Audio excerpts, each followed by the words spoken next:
రేపొద్దున ఫైనల్లీ ఏం చేస్తారో చూడాలి. రైట్. రాకేష్ గారు, అంటే ఇక్కడ అంటే ఇందాక నేను అడిగిన ప్రశ్నకి గౌరీ గారు చెప్పారు. అంటే 1, 2, 3 అంశాలు ల్యాబ్స్ ఉన్నాయి అనేటువంటిది, దీంట్లో అవినీతి జరగలేదు అనేటువంటిది, అంటే ల్యాబ్స్ రూల్స్ వయలేషన్స్ ఉన్నాయి అనేటువంటిది ఒకటైతే, ఇదంతా నేనే చేశాను, నేనే చెప్పాను, నేనే చేశాను అన్న కేటీఆర్ ఇప్పుడు కోర్టుకు వచ్చినప్పటికీ ఇదంతా అధికారులు ఆ రూల్స్ అమలవుతున్నాయా లేదా, రూల్స్ ప్రకారం మనం ఫాలో అవుతున్నావా లేదా అని చూసుకోవాల్సింది అధికారులు, నాదెట్లా అవుతుంది రెస్పాన్సిబిలిటీ అని కామెంట్ ఏముంది ఎఫ్డివేట్లో చెప్పారు అనేటువంటిది. గుడ్ ఈవినింగ్ అండి. గుడ్ ఈవినింగ్ ప్యానల్లో ఉన్నటువంటి గౌరీశంకర్ గారికి, అదేవిధంగా పోరెడ్డి కిషోర్ రెడ్డి గారికి, రామ్మోహన్ గారికి, పివి శ్రీనివాస్ గారికి, బిగ్ టీవీ ప్రేక్షకులకు. ఫస్ట్ ఆఫ్ ఆల్ 55 కోట్ల దగ్గరికి వచ్చేసిందండి. మళ్ళీ అంటే 1,00,000 కోట్ల నుంచి వెళ్ళి, కాళేశ్వరం నుంచి వెళ్ళి, అలా అలా అలా విద్యుత్ కొనుగోలుకు నుంచి వెళ్ళి, ఫోన్ ట్యాపింగ్ నుంచి వెళ్ళి, నెక్స్ట్ వచ్చేసి ఇప్పుడు 55 కోట్లకు వచ్చింది. రేపు పొద్దుగాల 1,54,8. అదే సార్, 54 55 అన్న. మీరు ఏమంటారు అంటే ఇప్పుడు ఏదైనా అవినీతి అనే ఆరోపణ చేసినప్పుడు 54.5 అనుకుందాం. నేనేమంటానంటే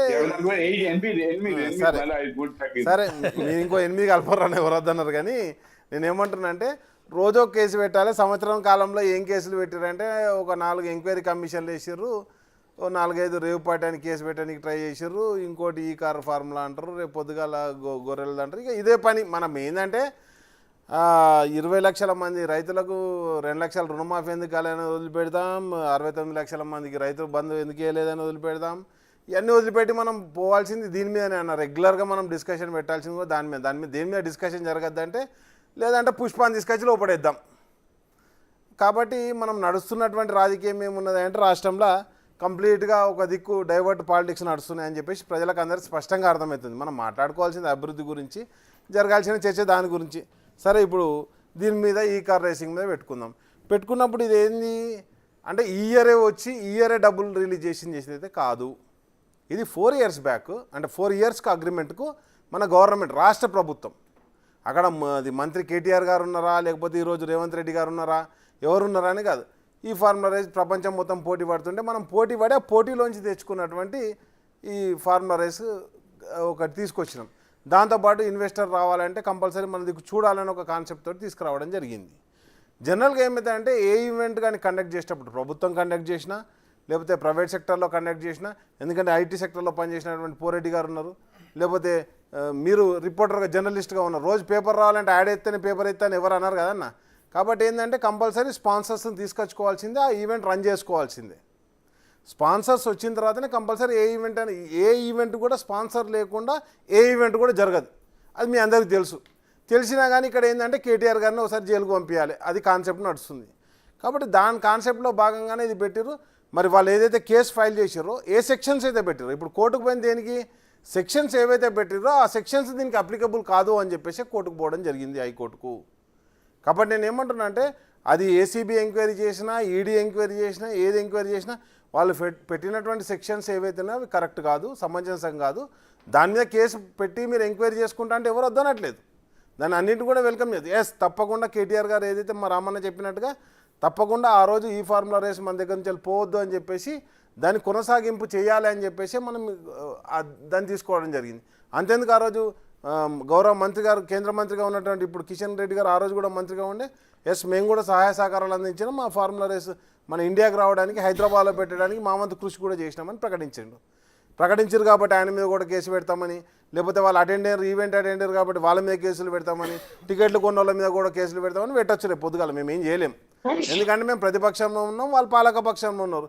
మేము కేసులు పెడితేనే ఉంటాం, మీరు ఎదుర్కొంటూనే ఉండాలనే కాన్సెప్ట్. అంటే ఇక్కడ ఒక ప్రశ్న, అంటే ఇక్కడ సరే మీరు అన్నట్టుగా రాజకీయ కక్షాదింపులో భాగంగా కేసులు పెట్టారని, కానీ ఎందుకు మనం అంటే ఇది నేనే రెస్పాన్సిబిలిటీ అని, బాధ్యత నాది, అరవింద్ కుమార్కి ఏం సంబంధం లేదని, ఇవాళ అధికారులే బాధ్యత నాకేం సంబంధం అని ఎందుకు అనాల్సి వచ్చింది? అంటే సరే ఇక్కడ దాకా రాదనుకున్నారా, కేసు దాకా రాదనుకున్నప్పుడు మాట్లాడిన మాటలా, లేదు ఇప్పుడు కేసు అయ్యేటప్పటికి మన కోర్టులో సుమోటగా నేనే బాధ్యుడిని అని ఎవరో ఒప్పుకోరు కదా, ఒప్పుకుంటే నేరుగా శిక్ష.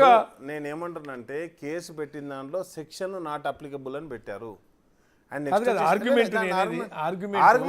అధికారులు చూసుకోవాలి, ఎస్ తప్పకుండా నాకేం సంబంధం ఇప్పుడు మీరు అంటే నాతో ఎవరు మాట్లాడుతుర్రు. అడ్వకేట్లు వాదించాలి ఎవరి తరఫున కౌలు వాదిస్తారు పరిచయం చేస్తే కాదు సార్ ఇప్పుడు నేను మిమ్మల్ని కాదని అడ్వకేట్లు వాదించరు చెప్పండి ఇప్పుడు మనల్ని ఇప్పుడు మనం చెప్తే ఆర్గ్యూ చేస్తారా వాళ్ళ ఇష్టాల ప్రకారం ఆర్గ్యూ చేస్తారా అంటే అడ్వకేట్ పెట్టుకునేదే కేసు గెలవనికి సార్. ఇప్పుడు మీరు మాట్లాడుతారు 1 మినిట్ సార్, మీరు నన్ను మాట్లాడుతారు ఈ సౌండ్ సిస్టమ్ పనిచేయలేదు అనుకో, దానికి మీరు ఎట్లా రెస్పాన్సిబుల్ అవుతారు?